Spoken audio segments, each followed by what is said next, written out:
Welcome everyone to Couch Potato Diary. A little bit later than I wanted to, but happy Thursday. My name is Peter Klein. Thank you very much for tuning in today after a day off yesterday. It is a busy day here on the show. We are looking at last night's win by the Boston Celtics in the NBA Finals. We are looking at tonight's game in the Stanley Cup Finals between the Oilers and the Panthers. Plus, we got some boxing talk for you and some CFL as well. It is very busy. Don't know why I'm still rambling. Let's get to it.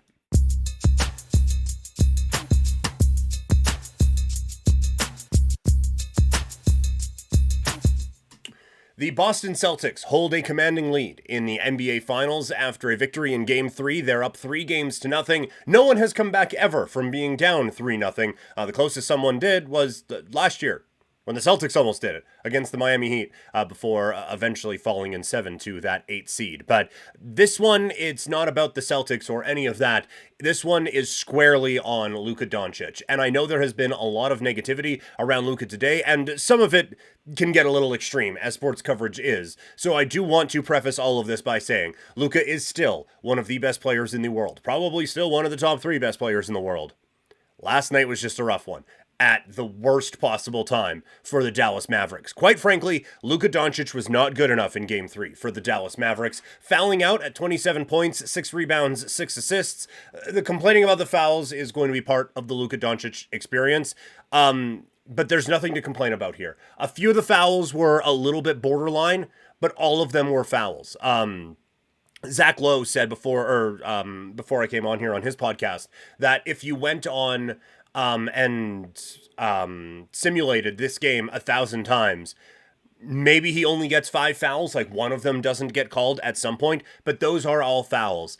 And I don't think you can really bitch or moan too much about it from Luka Doncic. The one that was the most frustrating to me was the one on White under his own net. He misses a shot. The pass has already gone to White. The play is kind of already heading back up the other way, and he just fouls him because he's frustrated. Those are fouls that you just simply cannot have at this level when you are that type of a player. And we get, like, Holiday has a couple sometimes where it's like, probably not the best. Like, not every foul is going to be in the optimal situation to foul someone, but it just feels like for Luka, because he is so important to have out there, you just can't be making those plays because he's frustrated. It's inexcusable to do in the NBA Finals. But even if you take the fouls out of it, let's put the fouls discussion to the side. Luka still wasn't good enough in this game. His shots were coming up short. He was still getting to the rim, he was still getting to his spots, and he was still getting some good looks, and he still scored 27. But he still did not have that same feel that he has had throughout this postseason. Like I said, a lot of the shots were coming up short, and he was just missing a lot to be oversimplistic of things, I guess, a little bit. I do wonder if having to carry the load for this team offensively and then the ringer that Boston is putting him through defensively, I wonder if that is starting to catch up to him a little bit, because it wasn't a very good game for him. And the defense is becoming a problem, or it has been a problem all season, and it's just highlighted now by a team that will absolutely try to take advantage of it as much as possible. And I don't think it's an effort thing. Like, I don't think he's just like, whatever, I don't care. I just don't think he's very good at it. But the Boston Celtics have figured this out and have found numerous ways to pinpoint it. Even when he gets blown by, it doesn't directly lead to a basket, it still kind of does. Like, there was a play in this one, I believe it was the second quarter. Hauser blows by him, and the help defense still comes over, shifts, keeps Hauser from getting to the rim. Hauser isn't a guy who's just like, pull up from mid-range with 15 left on the shot clock. Hauser's not going to do that. So he kicks it out. They rotate it around, and Boston's ball movement in this game was exquisite. And so because of that, Dallas is then chasing the rest of the possession, and they did an all right job until it ended up, I think, with a White corner 3. I might be putting a couple together, but still, it was the initial point of all of the panic is Luka gets blown by, and then it's a kick out, and it's swinging around, and all of Dallas is just running around with their heads cut off until eventually a bucket goes in. And now the Celtics, even when they're not attacking him, they're putting him in tough spots. There was a play in this one in the third quarter where Jrue Holiday drives and kicks it, and now they're rotating it around, and it ends with Luka being the only guy over on the far side in the corner, isolated on Brown or on White. And so obviously he makes a dash over to Brown. The pass gets made over to White. He is open for a three, and he knocks it down. Now, maybe you just kind of stay planted between the two. Like, he sold out going over to Brown, which, again, you can understand. Brown's probably going to win Finals MVP, and Derek White, while good, is like the fourth guy you're worried about shooting a bucket there for the Boston Celtics. So I can understand the decision he made, but still, if you just, like, stay planted and just get ready for it. Either way, he took himself completely out of position and allowed that three to go down. So they put him in a tough spot, but he has been putting himself in tough spots. And Boston is finding so many different ways to attack him now that it is the focal point of their offense, is try to put Luka into difficult situations. And that's why I bring up, like, the shots, a lot of them falling short, is I do wonder if he has worn down quite a bit as this series has gone along. And the frustrating thing from a Dallas perspective in this game is Luka actually had help this time. Kyrie, I thought, had a really, really good game. You can see from the start that he was on it, and he was going. The scoring was excellent. He hits the step back three, then he hits a sidestep three. The crowd's going crazy. They're up by a bunch, and that slowly starts to trickle away. But we had very good Kyrie in this game, after being basically a no-show for the first couple of games. And then the bigs got going a little bit. Lively, I thought, was pretty good in this game. He was back to the Lively that we have seen throughout the postseason. Misses that one alley-oop, which would have been crazy, but still. And then Gafford, like, he didn't have an amazing game, but he had some flashes as well. And so that's what kind of adds to the frustration from a Dallas standpoint, is if Luka was Luka from games 1 and 2, I think the Mavericks win this one not relatively easily, but they win this basketball game.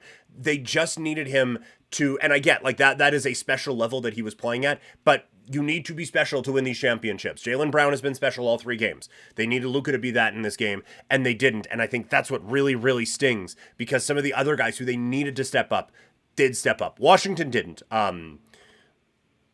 I don't like that there isn't a full whatever on it. He was just bad in this game. And that is such a killer, because he was so big in the conference finals against Minnesota and on down the line in the postseason.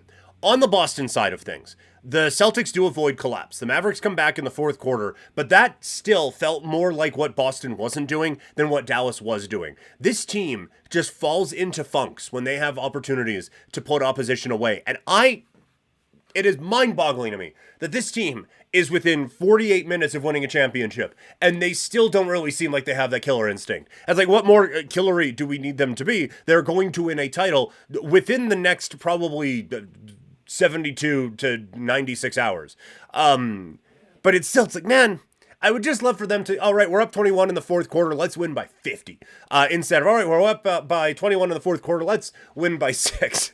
It's just, again, it doesn't matter. There isn't a whole lot actionable in this. Maybe that comes back to bite them at one game in this series, but still, like, it's a weird thing to complain about for a team that's up 3-0. But the Jays show up in this. Tatum had easily his best game of the series. He had already matched his point total for his high point total for the series in, like, the second quarter. He was really, really good. It was like whoever, LeBron James went off and beat the Monstars, and Jason Tatum got his powers back, because he looked like Jason Tatum again. The confidence, the shooting ability, attacking, and, like, attacking, not just kind of attacking, like, really attacking. He was great at that, and it just created so much off of it. And then again, Jaylen Brown continues to be exceptional and continues to just ram it down my throat that, yes, no, I doubted you, sir, and I shouldn't have. That this is a leveling up playoff run for Jaylen Brown, for a guy who's making $50 million.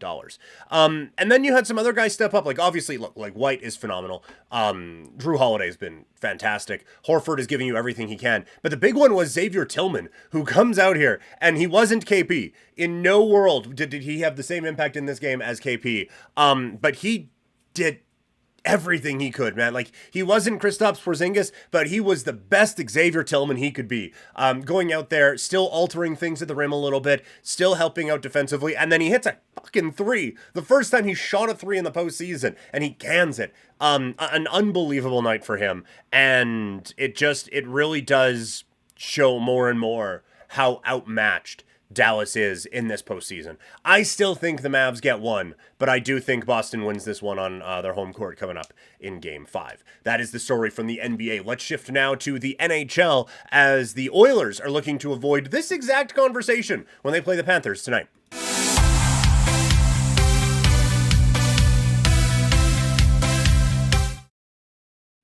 All right, good news for the Florida Panthers as they look to take a 3-0 series lead over the Edmonton Oilers. Sounds like Sasha Barkov is coming back into the lineup tonight. He is at the center of everything this team wants to do offensively and defensively as well, right? But first let's focus offensive-wise. His puck retrieval is so important to what they're doing offensively because of just how hard he battles along the wall, being able to create some of those second, third chance opportunities, sustain some of that zone time that the Panthers have been so good at, especially in Game 2. He is the engine that drives so much of that, creating more opportunities in front of the net, scoring goals in front of the net. He does that so well, and just like you can see the hat, that is the part of the Huberdeau experience that Huberdeau is missing right now, and I don't think people really understood how big of a part Barkov was. Obviously, we knew Barkov and Huberdeau, that's one of the best tandems in the league, but so much of what Huberdeau was able to do was Barkov being able to get the puck and allowing him to create those opportunities. Flames don't have that. That's why Huberdeau is what he is. And Barkov now has a bigger version of that in Matthew Tkachuk, and that's why this team is where they are within 2 wins of hoisting a very big shiny thing in a few days. But he is so important to that. And then defensively, he's second to none. He is the Patrice Bergeron of this new post-Bergeron generation. He is exceptional out there. And so for him to be back in the lineup tonight is very important, I think, for the Florida Panthers, because they completely controlled the action in Game 2. They had great chances. They limited how much Edmonton had the puck. The Oilers tried to make a bit of a push, but it was one-way traffic. It was the Florida Panthers in control there. The big question I have coming into this one now is that power play goal that Rodriguez is able to score. Is that the breakthrough? Is that just a one-off, okay, well, there was a breakdown and they found it? Or have they figured out a way to handle this pressure from Edmonton? Because Edmonton's pressure has worked against Dallas and worked against Vancouver, and now it's worked here against Florida. But so much of that pressure is reliant on getting that puck away. If you're putting all that pressure on and still leaving the front of the net wide open and Rodriguez for opportunities like that, eventually Florida is going to find a way to be able to beat that. I do think it was just a missed whatever, as there's lawn mowing happening out here. I do think it was a missed assignment, but I do think that the type of pressure that Edmonton puts on teams does leave you vulnerable to weak side attacks, and that is what this was with a really nice pass. I think it was Lundell getting it to Rodriguez and a perfect deflection puts it into the back of the net. So how do the Oilers now respond? Was that just a one-off, or has Florida found a bit of a hole in the armor here to be able to work their way in? And on the other part of the special team side, their penalty kill has been excellent. Edmonton scored once in this series, and it was 4-on-4. I think how conservative the Florida penalty kill has really caught Edmonton off guard. You look at how they played the Rangers on the kill.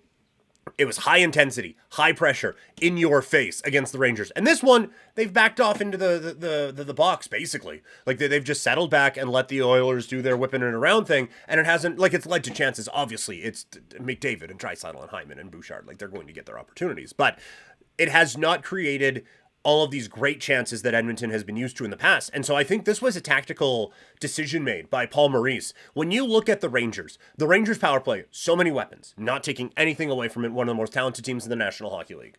But they don't exactly zing the puck around. It is a bit more of a methodical, we will pass it around, we will find an opening, and then we got the guys, you give us one opening, they'll hammer it in and they'll score. That is how they run their power play. The Oilers, it is zipping, it is speed, it is passing, it is quick, it is movement, it is opportunities, it's shooting, it's scoring. That is how Edmonton scores on the power play. And so if the Panthers did that high pressure that we were talking about, Connor McDavid's going to find a hole in. And Connor McDavid's going to find a hole in any defensive system you throw at him in the National Hockey League. But for the Panthers to be so backed off, I think Edmonton was expecting that pressure, and then it's a couple quick passes, and all of a sudden you have an isolated 3-on-1 at the side of the goal, basically. Florida hasn't put themselves out of position, and they've done a great job of killing these penalties off. And whether it's on the penalty kill or whether it's 5-on-5, Ekblad and Forsling have been fantastic. I have loved how this group has played. I thought Ekblad in game 2 played the best game of his career. And Forsling, using his skating ability at both ends, has been absolutely fantastic. And according to expected goals for, they've won the McDavid minutes so far. And like it's 51-49. This isn't Draisaitl against Heiskanen in the last round. But if that keeps happening, the Panthers just win. Like that there is no world where Edmonton even slightly loses the McDavid minutes and wins the Stanley Cup. That just does not happen. If Ekblad and Forsling, with help from the forwards as well, but if they continue that type of success, they're going to have so much joy out in Florida. And so that's why tonight is really important for Edmonton. They get last change. They can avoid those sorts of situations as much as you can. I'm interested to see how they do that and what they kind of try to attack now moving forward. And the last one, Bobrovsky, really good last night, or the other night again. Allows a bad one, but otherwise had a tremendous game. He is feeling unbeatable right now. On the Edmonton side, it does feel rather desperate for the Oilers right now. Obviously, you lose tonight, it's basically over. Down 3-0 is difficult. That being said, they did have a really good game in game 1. They just couldn't beat Bobrovsky, but they generated a lot of chances in that game. And yes, game 2, they got their teeth kicked in. Like the Panthers absolutely controlled that second game, but I do think there is some recency bias coming in when assessing the Oilers' chances. Like going on game over after that, which by the way, I'm back on game over tonight. Going on game over after that, like it was pretty bleak feeling. It's like, man, the Panthers are in complete control, Oilers are in trouble. It's like, if more games like that happen, yes. Even if just one more game happens like that, yes. But still, this is still an Edmonton team that has so much talent on it and showed it as early as game 1. They just couldn't capitalize. So I do think that there is maybe a little bit of doomsday happening here. But the first goal tonight is going to be huge. That building is going to be rocking and looking for any excuse to just lose its mind. And so I think you need that if you're Edmonton to get that building going. Because on the other side of it, if it's 1-0 Florida, 5 minutes in, that is a nervous building. And that can have the opposite effect on a home side. But the other part of it is this team has played with the lead so well this postseason, and they have protected leads so effectively. If they can get that lead, and I'm not saying like just fall into a shell and hope you win 1-0 because you're not going to do that against this team, but if they can get that lead and then play that high possession game that they've been able to do, that will help them out immensely. And the way to do that is you have to make life difficult on Sergei Bobrovsky. He can be all over the place. It's just he has been all over the place and then in the right place. And that's been a problem here for this group. If they can get traffic in front and if they can take advantage of the chaos, things will be great. And this is where, like, it can't just be McDavid and Hyman. We'll get to that a little bit more in depth in a second here. I think Evander Kane needs to have a really big game tonight. He is the guy who can score the type of goals that I think Edmonton is going to have to score if they are going to be successful in this hockey game. I don't think that they can win this series with him being as non-noticeable as he is. And if Perry's in the lineup tonight, and apologies, I know it's a little bit closer to puck drop, but I didn't see if he was or not. If he is, he needs to be in there making plays as well. But like they need someone other than McDavid and Hyman to step up in this game. Those guys have been really, really good. But there's just been no help. I think 3 forwards in the last game had shots offensively. They need Draisaitl. We focused on that before. They need him to be better. Excuse me. Ryan Nugent-Hopkins needs to show up in this series. Henrique needs to show up in this series. Honestly, sorry, I'm very choked up about it. Bouchard, where you been, bud? They need him to step up as well if they're going to make any type of hay here in this Stanley Cup Final. It should be a really, really interesting game tonight. I can't wait. And again, I'm going to be on Game Over, the Game Over Network, breaking it all down once this all wraps up. Some other NHL news that I haven't really got to. Jalen Chatfield signing a 3-year, $3 million deal with the Carolina Hurricanes. I actually like this for Carolina. Chatfield's a fine player. They are going to lose quite a few players in free agency. And so to just get someone in that's like, look, we don't expect you to be a top 4 guy, but we just need bodies right now. So you can just sign, please. That I think gives them a bit of a base and a bit of a safety net, but I don't think it's being talked about enough how much danger Carolina is in coming up here in the offseason. There is the potential for a major talent drain out of Carolina right now. They do have some great players sticking around, but I do think that there is potential for a step back year here for Carolina. And so I think that's why you saw them get a little bit more aggressive with Kuznetsov and with Gensel. And then to come up not even into the conference finals has to be a really big blow for this team. So very curious to see what they do now. The other news out of the NHL, haven't really talked about this a lot. The Capitals buy Cap Friendly. And so first of all, to the people who made Cap Friendly, congratulations, make that paper. From a fan perspective, it does suck. Whether you like it or not, this information is the basis of discussion on hockey players. It is the first thing we talk about them with now, and when it comes to team building. More so, certainly team building. But when you're talking about these guys like, yeah, he's all right, but making $5 million. Is he a $5 million player? I don't think so. That when you have a salary cap, that's the type of conversation that's going to come in. And so Cap Friendly was a phenomenal resource to just be able to, all right, what is he? Oh, his contract's $3 million. Yeah, I would love that guy on my team. And those are the type of conversations that, the leagues are based on, right? Like how many conversations in the NBA are around contracts and trades that you can make and salary filler and all this. NFL, a lot of it is who can be cut, but the salary is so important to the team building that teams just draft quarterbacks just to get a cheaper quarterback. That this is part of the discussion now in 2024 in sports, and Cap Friendly was a valuable resource. And the problem isn't that the Capitals bought it. Like they have the option to do it, then do it. But once it got to the point where they were going to buy it, I think the NHL should have stepped in and just bought it themselves. Like if that is getting purchased anyway, have the NHL buy it and have it be a resource on your website to help, again, drive discussion, drive the conversation. The NHL forever has not wanted this information out there, and it has really bothered them that sites like Cap Friendly exist. And like the information isn't secret. It's not like somewhere else will pick it up after Cap Friendly, right? Like Puckpedia already has a lot of great information on there. It's not Cap Friendly, but it's fine. It's just like, so that information isn't going away. The NHL just, oh, finally, this problem is over. What, another one? Like, come on. You know that there's another one popping up. So to try to keep it secret is just so dumb and so short-sighted when looking at how conversations around the league go. Like, yes, I would love for last year if we could have just talked about Milan Lucic with the Flames. I guess 2 years ago now. Just talked about Milan Lucic with the Flames with how he is playing with the Flames. Same with like Matt Station in Calgary or whoever. Pick a player, right?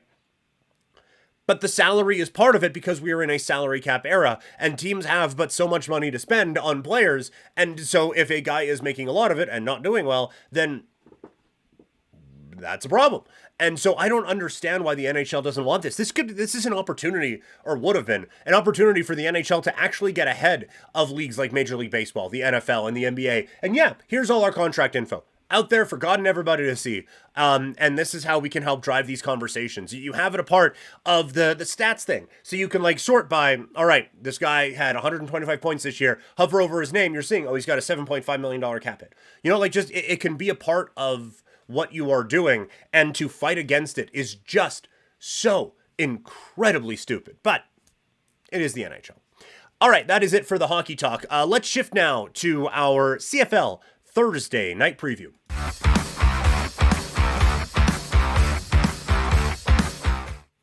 It is the Winnipeg Blue Bombers looking to improve to 1-1 on the year, taking on the Ottawa REDBLACKS, who are making their season debut after getting the always popular Week 1 bye. This is a tough spot for Ottawa. I have said all offseason, I think the REDBLACKS have improved, and I think that they have the ability to take a really big step from last year. But this one is going to be tough. Like, I like Brown and Rhymes as a combination. I think that can be a really good, transformative even, duo for Ottawa. but you're dealing with Winnipeg's defense. And I get Fajardo put up 27 on him last week, but that pass rush is still a real challenge. They gave Fajardo and the offensive line some issues in week 1. Brown having to deal with that now is going to be very important. If Winnipeg can put that pressure on Brown and make him a little bit uncomfortable in his first start with Ottawa, and his first start as kind of the guy on a CFL team, that is going to be massive for Winnipeg. I'm interested to see Ottawa's defense on the other side, just in general. They got picked apart by the deep ball a season ago. This is going to be a tough test for them. But only if Zach Collaros steps up. He was, I thought, pretty awful in week 1. Now, Montreal's defense is really good. Ottawa's probably not. They would have to improve to just be bad from a season ago. It was dreadful. If Collaros can't bounce back in this one, then I think you have a lot of question marks out in Winnipeg, even just 2 games into the season. I expect he gets right in this game. I expect him to bounce back. They're going to need him with no Oliveira out there, no Lawler out there. I think we see some signs of fight from Ottawa, but I do think we get a Winnipeg victory, and probably a relatively convincing one. Let's shift now to boxing. It is fight week for Tank Davis. And I thought, as always, on Thursdays, on Fight Week, it's a good time to take a step back and see what's big coming up in the sport and what's been announced over the last little bit. So let's get into some boxing talk.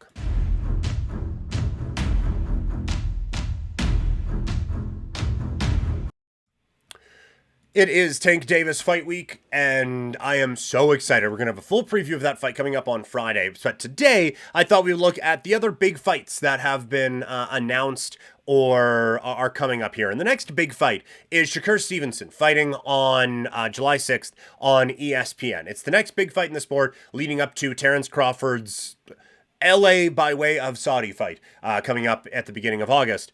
But this is a big fight when it comes to the fight that we're going to be dealing with this weekend. We are all under the assumption that Tank Davis is going to win this fight against Frank Martin. And if he doesn't, then we have bigger conversations to be had. But if this weekend goes the way that we would expect, and then July 6th goes the way we would expect that to go as well, then I would imagine by the time 2024 is wrapping up, or we get into quarter 1 of 2025, we're going to be seeing Shakur Stevenson getting punched in the head by Tank Davis and doing the punching as well. I think that these two are on a collision course right now at lightweight, and I think that this is another in a long line of big fights that we would be able to get in this sport, should the results over the next little bit play out.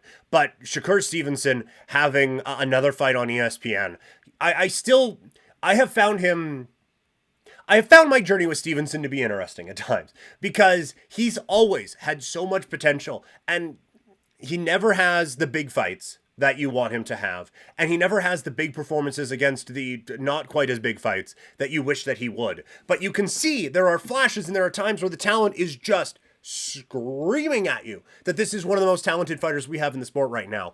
And so a win July 6th, I think, sets him up for a bout with Tank Davis at the end of the year or into next year, and gives us a true read on Shakur's talent and another really big fight for one of the biggest names in the sport. Speaking of big fights, Usyk Fury 2 will be taking place in December in Riyadh, Saudi Arabia. This really was, I know we did fights to make coming off of it, and I made a couple of suggestions. This was the fight to make. With how contentious the scoring was, not necessarily mine, but with how contentious the scoring was, how close that fight was, and how important it is for this generation in the heavyweight division, this was the only fight to make. And I'm going to be so intrigued at what this bout looks like rounds 13 on now, to see what type of a fight we get. What type of adjustments does Fury make? What type of adjustments can he make? What type of adjustments are there from Alexander Usyk as well? What did he learn from those middle rounds that he not only took with him into the back part of the fight, but also now can take with him into Riyadh coming up in December? After this, though, one of the reasons why this also makes sense, is no one has really stepped up as that true contender. Anthony Joshua has won some fights, and so but I just don't want to see him against Usyk again. That book is closed for me. Zhang gets a good win over Wilder, but does that give you a title shot? I mean, maybe. But it certainly doesn't trump this one. And so we said before in the fights to make after Zhang beat Wilder that I think Zhang versus Joshua, if Joshua doesn't want to wait for a Tyson Fury fight, I think that fight makes the most sense. I've been saying before, you do a bit of a heavyweight bracket, you do run the risk, and honestly, the very likely scenario of Usyk beating Fury, Joshua beating Zhang. It's like, well, I don't really want to see that. And so the perfect one coming out of this, I think, would be Usyk against Zhang and Joshua facing Fury. It's a fight that hasn't happened in this era. Maybe it is a little bit past its prime, but I still would get really, really excited about that. And then Joshua Fury. But it's going to be, it's always interesting in boxing. That is for sure. And it's always interesting in MMA. That has been a very frustrating saga. We might get to that tomorrow on A Fightin' Friday. All right, that's going to do it for the show. Thank you all so much for tuning in today and for all the support. If you are watching, make sure you subscribe and like. If you're listening, make sure you subscribe and leave a review. It is a Fights in Football Friday tomorrow with some hockey and basketball talk thrown in there as well. Thank you guys so much, and I will talk to all of you later. I am out.